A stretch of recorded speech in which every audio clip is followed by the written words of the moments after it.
Mi esposa me engañó, huí a otro estado, y regresó pidiéndome que cría al hijo de su amante.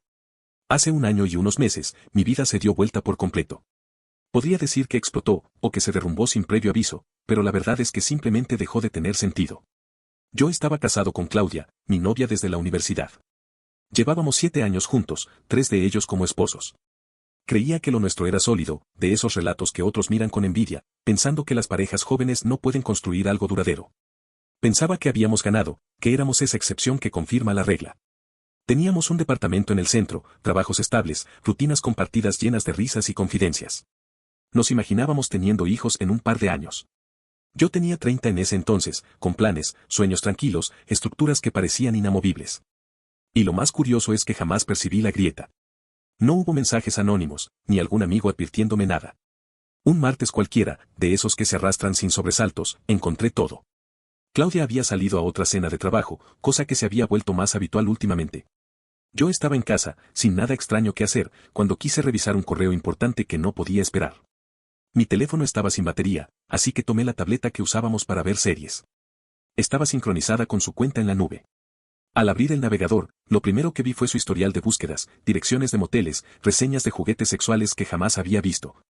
Y sitios preguntando cuánto tiempo se podía dejar estacionado un coche en un punto lejano de la ciudad. Sentí algo helado recorrerme el cuerpo. Primero fue una intuición. Después, el golpe. Entré en la galería, que se actualizaba sola desde su nube. Vi una carpeta oculta, pero sin contraseña. La abrí. Fotos. Videos. Muchos. Algunos recientes, otros de hacía meses. Y ahí estaba él. Mark. Lo conocía de vista, sabía que trabajaba en su oficina, pero jamás imaginé esto. Los vi en la cama de algún lugar que no era nuestro hogar. En una cocina desconocida. En un parque, besándose como novios adolescentes. Ella sonriendo de un modo que creí que solo tenía conmigo. No sé cuánto tiempo estuve mirando. No lloré. No grité. Solo me quedé en silencio. Como si todo dentro de mí se hubiera apagado. Recuerdo sentarme en el sofá de la sala, viendo la pared, como si me hubieran dejado en modo pausa. Cuando Claudia llegó, cerca de la medianoche, me hice el dormido. La escuché entrar, cambiarse, acostarse a mi lado. Su calor al tocar mi espalda me revolvió el estómago. Esa noche tomé una decisión. No iba a haber escenas de melodrama. No iba a suplicar respuestas, ni dejar que me envolviera con sus lágrimas. Si me traicionó así, si desarmó lo que yo creí que era sagrado, merecía la frialdad total de mi silencio. Durante los siguientes 10 días, actué. Como un actor profesional. Le preparé café, le sonreí, hablé de tiempo, de trabajo, de planes. Y mientras ese personaje sostenía la rutina, yo, por dentro, iba preparando mi escape. Hablé con un abogado. Le mostré las pruebas, capturas impresas y todo en un USB. Pedí un traslado en el trabajo, lejos, 1000 millas de distancia. Inventé una excusa familiar. Para mi sorpresa, lo aprobaron de inmediato. Cerré mi cuenta compartida y transferí mi parte legalmente correspondiente. Alquilé un pequeño departamento amueblado en la otra ciudad. Empaqué solo lo personal, solo lo que tenía algún valor real para mí, mis documentos, fotos de mi familia, cosas que pertenecieron a mi papá. Dejé todo lo demás atrás, los muebles, los electrodomésticos, esa vida en común. El día que me fui era viernes. Claudia había salido otra vez, supuestamente a otra cena. Cargué el coche con mis maletas, volví a entrar al apartamento y dejé un sobre grande encima de la mesa. Dentro estaban los documentos del divorcio, impresos y listos para que ella los firmara, una selección de las fotos más contundentes, mi anillo de bodas y una nota con apenas 2 líneas. Merecía saberlo. No intentes contactarme. Todo lo manejará mi abogado. Adiós. Cerré la puerta, bajé al garaje y conduje. Sin mirar atrás. Conduje toda la noche. Apagué mi teléfono y no lo prendí hasta estar en otro estado. Cuando lo encendí, 20 llamadas de ella. Más de 10 de su madre. Mensajes llenos de confusión, luego pánico, luego rabia. Bloqueé sus números. A todos. Cerré mis redes. El abogado se encargó del resto. Y así, desapareciendo, fue como terminé mi matrimonio. El divorcio no fue inmediato, ni sencillo, pero con las pruebas que aporté, Claudia no tuvo cómo defenderse. Aún así, los trámites se extendieron varios meses, cada documento, cada notificación, se sentía como un eco lejano de una vida que ya no era mía. Mientras tanto, me reconstruía, paso a paso. Había encontrado un pequeño departamento en una ciudad nueva, con un silencio que al principio me asfixiaba, pero que poco a poco se convirtió en un respiro. Me dediqué al trabajo. A correr por las mañanas. A cocinar por las noches mientras dejaba la música llenar los huecos. No era felicidad, era supervivencia. Pero funcionaba. Hasta que llegó Elisa. Ella era compañera de otro departamento de mi empresa, alguien que solo conocía de vista antes de mi traslado. Poco a poco empezamos a coincidir, primero en breves intercambios de mensajes por trabajo, luego en conversaciones más personales. Había algo suave, real, limpio en ella, algo que no había sentido en mucho tiempo. Salimos por primera vez a los 2 meses de estar en la ciudad. No fue una cita oficial, pero se sintió como una, y desde entonces hemos estado juntos. No le conté toda mi historia al principio, solo lo básico, que estaba divorciado, que no fue una separación amistosa. Me daba vergüenza la devastación tan completa que dejé atrás. Pero ella no presionaba. Pasaron 6 meses desde que nos conocimos y, hace poco, se convirtió en mi pareja oficialmente. Eso provocó sensaciones que pensé que ya no volvería a sentir. Seguridad. Calidez. Posibilidad de futuro. Una vida sólida empezaba a tomar forma bajo mis pies y yo, por primera vez en mucho tiempo, sonreía de verdad. Hasta que ella volvió a aparecer. Claudia. Hace 3 semanas, recibí un correo electrónico en mi nuevo trabajo, dirigido a mi cuenta corporativa, una cuenta que no es pública, que solo está visible para empleados de la empresa.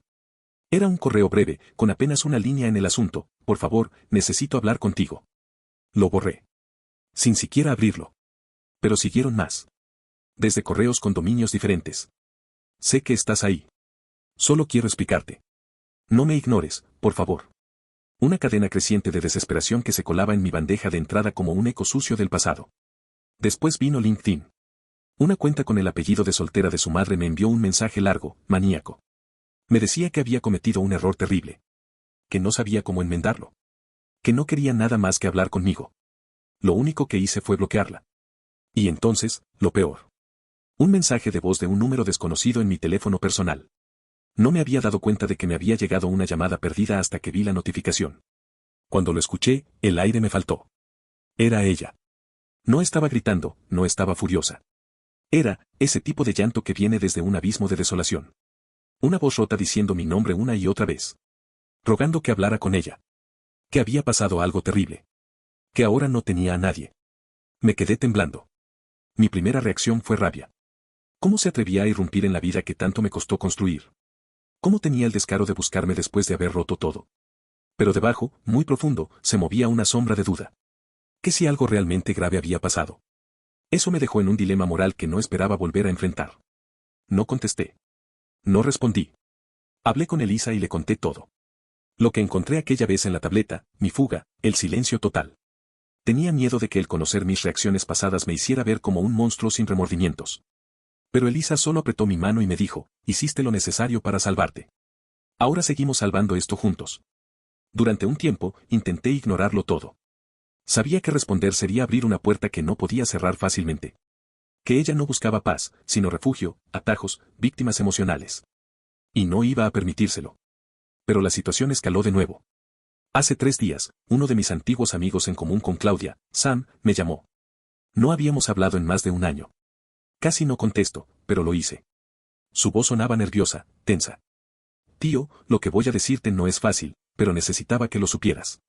Mark está muerto. Al escuchar eso, el tiempo pareció detenerse.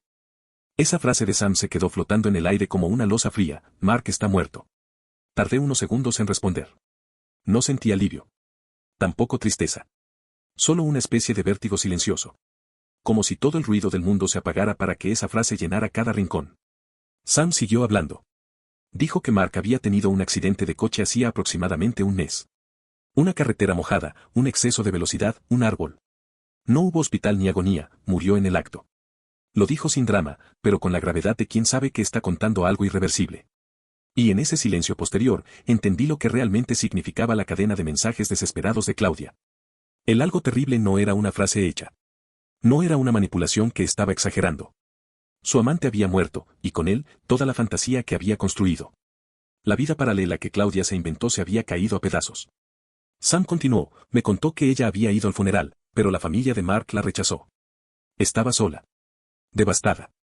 Buscando apoyo desesperadamente. Y no lo encontró. Entonces lo buscó a él. Y luego a mí. Ese fue su orden lógico. Su refugio emocional estaba agotado. Y ahora volvía sobre su daño, como si yo fuera una pieza más de sus restos. Yo no respondí mucho durante esa llamada. Le agradecí la información a Sam. Le pedí que, por favor, no le diera mi número ni nada que pudiera acercarla más. Él lo prometió. Y colgamos. Me quedé sentado en silencio, con la llamada aún palpitando en mis oídos. No estaba contento por lo que le pasó a Mark. Eso habría sido grotesco. Pero tampoco sentía pena por Claudia. Ni un gramo. Sentí desconexión. Como si todo ese caos perteneciera a otra vida, a otro mundo. Pero no era así. Claudia estaba ahí afuera, todavía buscándome. Y ese luto desbordado se había convertido en una amenaza silenciosa. Ella no buscaba consuelo, buscaba volver a tener el control. Y yo no quería ser parte de eso. Elisa me encontró sentado en la sala, con el teléfono en la mano. Le conté. Todo. Ella se quedó en silencio un rato y después dijo con firmeza, esto es trágico. Pero es la tragedia de ella, no la tuya. Esas palabras me sostuvieron. Actué en consecuencia. Hablé con mi abogado. Le pedí que redactara un documento formal para que dejara de contactarme. Un cese y desista. Que quedara todo registrado legalmente, los correos a mi trabajo, la invasión de privacidad, el acoso. No quería más fantasmas. No quería que mi sanación se volviera a ensuciar. El documento fue enviado. Y por un tiempo, funcionó. Pasaron casi 3 semanas en silencio. Era como si una nube tóxica se hubiera disipado de pronto. Elisa y yo pudimos volver a nuestra rutina, con calma. Hasta empezamos a hablar más seriamente del futuro. La crisis nos había hecho darnos cuenta de lo que realmente teníamos y de lo que estábamos dispuestos a defender juntos. Una tarde tranquila, mientras cocinábamos, miré a Elisa y supe que no quería nada más que construir una vida con esa mujer. Así que, hace 2 días, la llevé a la costa. Al mismo lugar donde tuvimos nuestra primera cita. Y le pedí que se casara conmigo. Ella dijo que sí. Y por primera vez en mucho tiempo, sentí que el destino me estaba dando un capítulo verdaderamente mío. Limpio, simple, honesto. Esa noche, subí una foto a LinkedIn. Nada exagerado, solo su mano con el anillo sobre la mía, acompañada de una frase, el futuro. Sabía que era arriesgado. Que Claudia tal vez aún estuviera rondando por ahí. Pero estaba decidido. Quería que supiera que yo había seguido adelante, que aquello que destruyó no era todo lo que podía vivir. Quería ponerlo en un espacio público, como un punto final. Pero entonces, como un eco torcido, volvió el pasado. Y no con un mensaje o un correo. Sino con una llamada de mi madre. La felicidad de ese compromiso duró muy poco. Al día siguiente de publicarlo, me llamó mi madre. No hablamos seguido, y cuando lo hacemos suele ser para cosas puntuales, así que respondí con algo de sorpresa. Pero su tono no era de alegría. Ni de interés. Era acusatorio. Alterado. ¿Cómo pudiste hacerle esto? Fue lo primero que me dijo, sin siquiera saludar. Estaba confundido. Pensé que hablaba de Elisa, de que no le había contado aún que estaba en una relación seria. Pero no. No hablaba de eso. Apenas pude articular un qué pasó, mamá, antes de que ella estallara. Claudia nos llamó. Dijo que estás usando tu nuevo compromiso para destruirla. Que la dejaste, que está sola, que su mejor amigo murió, y ahora tú la humillas. Mi mandíbula cayó. No entendía cómo Claudia había conseguido el número de mis padres. Me ardía el pecho de una mezcla asfixiante entre ira y traición. Ellos no sabían realmente lo que había pasado. Yo nunca les mostré las pruebas. Nunca quise que lo vieran. Había decidido desaparecer por dignidad, para que nadie tuviera que lidiar con ese circo emocional que fue mi matrimonio. Pero ahora Claudia les había contado su versión. Un cuento pulcro, en el que ella era la traicionada, la abandonada, la víctima. Mi madre seguía hablando, llorando, diciendo que estaba decepcionada de mí. Yo casi no la escuchaba. Era como si cada palabra fuera un golpe sordo. Cuando finalmente logró callarse, lo único que le dije fue: Mamá. Voy a enviarte un correo.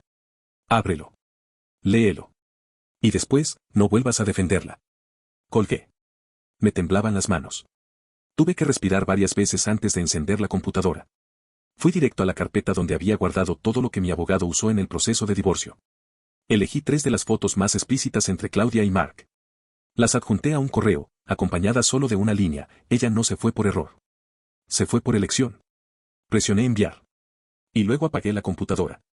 1 hora después me llamó mi padre. No lloraba. No había gritos. Solo silencio. Ese tipo de silencio que solo se da cuando alguien ve una verdad cruda e imposible de ignorar. Dijo: no lo sabíamos. No teníamos idea, ella lo hizo sonar como algo pequeño. Como un desliz. Esto es, se detuvo. Como si aún estuviera procesando lo que había visto. No tuve que decirle nada más. Le pedí que bloquearan su número. Que no le dieran ninguna información sobre mi vida. Me pidió perdón por haber tomado partido sin saber. Acepté. Pero algo se había roto entre nosotros. Cuando colgué, miré a Elisa. Ella lo había escuchado todo. Estaba furiosa. No conmigo, sino por mí. Por lo que todavía me hacía Claudia, a distancia, sin tocarme, pero infectando cada rincón de mi vida. Me abrazó fuerte, pero en sus ojos vi algo más, miedo. Lo que antes era una ex peligrosa, ahora había cruzado otro límite. No solo estaba acosándome, ahora estaba manipulando a quienes amo. Burlando cada barrera que pongo. Mi abogado no dudó. La siguiente opción ya no era un simple cese y desista. Era una orden judicial de restricción. Por acoso directo y por daños emocionales. Mientras todo eso se procesaba, Elisa y yo decidimos hacer algo más, mudarnos. Otra vez. No podíamos vivir en ese departamento sabiendo que Claudia podía aparecer en cualquier momento. Necesitábamos cerrar esa etapa física también. Un nuevo comienzo literal. Lo teníamos casi todo listo. Agentes inmobiliarios, semanas de búsqueda, ese alivio que dan los planes concretos. Pero la historia no había terminado. No todavía. Porque el sábado pasado, antes de ir a ver una de las casas candidatas, Claudia apareció en la entrada del edificio. Esa tarde de sábado, cuando Elisa y yo íbamos a salir para ver una casa nueva, abrí la puerta principal del edificio y casi choqué con alguien que estaba a punto de tocar el timbre. Era Claudia. No la había visto en persona desde hacía casi año y medio. Tenía el rostro demacrado. Estaba más delgada, con la piel pálida y unas grandes ojeras que parecían cavadas a mano. Su ropa estaba arrugada y sus manos temblaban. Pero lo más impactante no fue su aspecto. Extendía uno de sus brazos hacia el timbre y en el otro sostenía un portabebés. Sentí que la sangre me abandonaba. Elisa me apretó el brazo con fuerza. Claudia me miró y comenzó a llorar silenciosamente. No era el llanto dramático de los mensajes ni el tono frenético de los correos. Era un llanto hueco, roto, como si la voz apenas pudiera salirle. Sabía que vivías aquí, susurró. Tuve que contratar a alguien para encontrarlo. No contestabas, no dejabas que nadie te dijera nada. Su voz era una mezcla de insomnio, alcohol y obsesión. Claudia, dije con el pulso disparado. No puedes estar aquí. Tienes que irte. No quiero contacto. No, interrumpió ella, sacudiendo la cabeza con una sacudida casi infantil. No. Tú no entiendes, no me dejaste explicarte, no sabes lo que pasó. Elisa intervino. Dio un paso al frente, como un muro, con la voz firme de alguien que ya no está dispuesto a ceder. Él no tiene que escucharte. Tienes una orden legal para no contactarlo. Te vas ahora o llamamos a la policía. Pero Claudia la ignoró completamente y se enfocó solo en mí. Su mirada ahora tenía una chispa, como si hubiese reservado una revelación que lo cambiaría todo. Él se fue, dijo, como si hablara sola, ¿entiendes?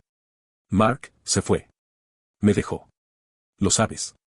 Sam te dijo, respiraba entrecortado, pero tú no sabes lo peor.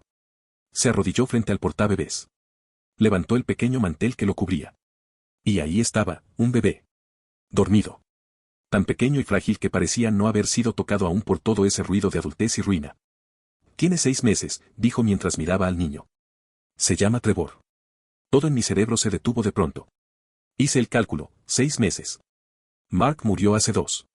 El niño fue concebido cuando yo aún estaba casado con ella. Es de Mark, dijo Claudia, como si adivinara lo que pensaba. Su voz ahora tenía un tono casi suplicante, una fragilidad que rozaba lo patológico. Me enteré poco después de que te fuiste. Iba a contárselo a él, pero ahora él ya no está. Íbamos a ser una familia. Íbamos a empezar de nuevo. Pero se fue. Y ahora no tengo a nadie. Me dejó con esto. No tengo trabajo. Me van a echar de mi casa. Su familia me odia. No tengo a nadie. Y entonces lo dijo. Algo que no olvidaría jamás. Pero tú siempre fuiste bueno. Tú puedes ayudar. Podemos criar a Trevor juntos. Puedes ser su padre. Tú querías hijos. Me estaba pidiendo que le diera refugio. Que la perdonara. Que aceptara al hijo de su amante muerto. Y que cuidara de ambos como si esos últimos 2 años no hubieran existido. Como si el daño que hizo, la traición, el abandono, la manipulación, fueran detalles menores. Claudia buscaba un salvavidas. Y estaba decidida a hundirme con ella. No recuerdo bien cómo pasé de estar frente a ella a terminar dentro del departamento de nuevo.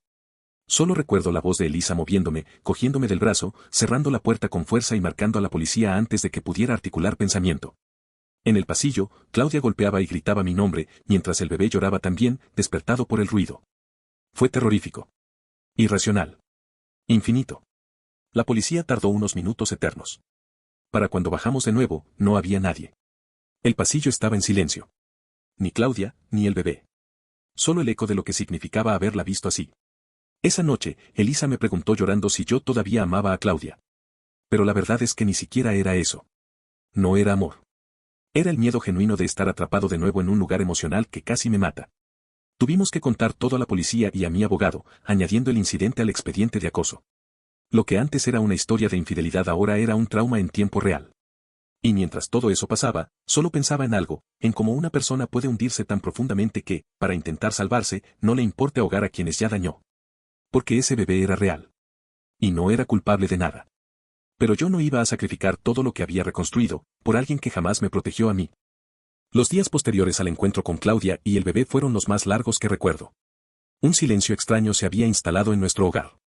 No era el silencio cómodo que Elisa y yo solíamos compartir, el que acompaña una tarde de películas o una mañana lenta de sábado. Era el silencio denso que deja una amenaza, como si algo pudiera irrumpir en cualquier momento y desbaratarlo todo. Elisa no estaba bien. Nadie saldría bien después de ver irrumpir en su vida a la exesposa de su pareja, a una exesposa herida, desesperada, con un bebé ajeno entre los brazos. Pidiéndole a ese hombre que se hiciera cargo de un hijo que no era suyo. Y aunque Elisa fue fuerte mientras todo ocurría, su miedo quedó adherido a la rutina como polvo tóxico. No discutíamos entre nosotros, pero discutíamos contra lo que estaba sucediendo. Contra el sentimiento de no estar a salvo. Contra la posibilidad de que Claudia apareciera de nuevo, o hiciera algo aún más errático. La orden de restricción, de tanto ser un trámite pendiente, se convirtió en prioridad absoluta. Con el informe policial del edificio, mi abogado consiguió una orden temporal urgente. Era el primer paso. En menos de 2 semanas teníamos una audiencia para convertirla en permanente y esa semana, enfocarse en eso fue lo único que me mantuvo cuerdo. Pero lo que realmente nos quebró fue entender que no se trataba solo del pasado. Claudia ya no era una ex que buscaba respuestas. Era una persona completamente desbordada emocionalmente, sin límites, que veía mi nueva vida como la respuesta a toda su desgracia. No queríamos seguir viviendo con esa ansiedad, así que Elisa y yo tomamos la decisión más radical de todas. Nos fuimos. Cancelamos el proceso de compra de la casa que habíamos visitado. Rompimos el contrato de alquiler del departamento actual, pagando una penalización grande que nos dolió, pero no tanto como seguir en ese lugar donde ella nos había encontrado. En 48 horas, ya no vivíamos allí. Contratamos una empresa de mudanzas y salimos antes de que Claudia tuviera siquiera tiempo de reaccionar. El plan era simple, romper los últimos lazos geográficos con ese infierno emocional. Nos fuimos a un apartamento de alquiler temporal en otra ciudad, en un complejo cerrado, con seguridad, lejos de cualquiera que pudiera rastrearnos fácilmente. Solo nuestro círculo íntimo supo dónde íbamos. Sin avisos en redes. Sin fotos. Sin huellas. En paralelo, llegó la audiencia para la orden de restricción definitiva. Claudia no se presentó. Pero su abogado, probablemente alguien asignado de oficio, lo hizo. Presentaron una petición absurda, tratando de reabrir el caso del divorcio. Según su versión, yo había actuado con abandono cruel, causando estrés, trauma emocional y económica injusta. Y por eso debía pagar pensión alimenticia retroactiva. Yo no podía creerlo. Después de todo lo que me hizo, después de desaparecer de mi vida, traicionar nuestro matrimonio, robar mis recursos emocionales, ahora pretendía que yo financiara la vida que había planeado con otro. Mi abogado no perdonó nada. Presentó todo, las fotos, los mensajes, los correos, los informes policiales, los intentos de contacto a mi familia, el bebé. Incluso el incidente en mi edificio. El juez solo necesitó 10 minutos para desestimar el caso. Ni siquiera hubo debate. No había pie para el delirio. Lo último que supe de Claudia fue gracias a mi abogado. Después de la audiencia, su familia intervino. Una hermana mayor viajó desde otro estado y la llevó a ella y al niño a vivir con sus padres. Supuestamente, buscaban atención psiquiátrica para ella. Y entonces, se hizo el silencio. Por primera vez en 2 años, uno real. Elisa y yo no celebramos. No hubo brindis ni sonrisas permanentes. Lo que sentíamos no era alegría, era alivio. Una exhalación profunda después de tanto aguantar en apnea. Decidimos posponer la boda. No cancelarla. Solo, posponerla. Queríamos casarnos sin una sombra. Que cada paso que demos sea por amor, no huyendo de un peligro. Nos inscribimos en terapia. Individual y de pareja. Y por más extraño que suene, ese proceso nos unió más. Nos tuvo que rasgar desde la raíz para poder crecer con más fuerza. Me obligó a ver que el amor también es elegir defenderse a tiempo. Protegerlo sano, incluso si eso significa cargar con la culpa más incómoda. A veces pienso en Trevor. Pienso que ese niño empezó su vida en medio de una tormenta que no pidió. Pero también sé que no puedo salvar a alguien arrastrándome de nuevo al fondo del mar. Ese hijo no es mío. Esa ruina no es mía. Mi vida, por primera vez en mucho tiempo, vuelve a ser solo mía. Y de Elisa. No olvides dejar tu opinión en los comentarios, dejar tu like y compartir este video.